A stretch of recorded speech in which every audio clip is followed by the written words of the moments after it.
Hi friends, నా పేరు Venkataramarao. Motivation life tip ఛానల్కు స్వాగతం. నేను నిజాయితీగా ఉంటే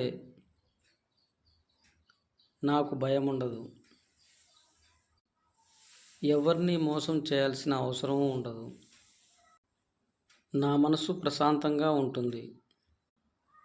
నా కళ్ళలో తల వంచుకోవాల్సిన అవసరం ఉండదు. నిజాయితీ నెమ్మదిగా నడిపిస్తుంది, కానీ దారి తప్పదు. అసలు నిజాయితీ అంటే ఏమిటో మళ్ళీ మొదటి మాట వినండి. ఈ వీడియో మీకు నచ్చినట్లయితే లైక్ చేయండి, సబ్స్క్రైబ్ చేయండి, షేర్ చేయండి మరియు బెల్ ఐకాన్ బటన్ను ఆన్ చేయండి.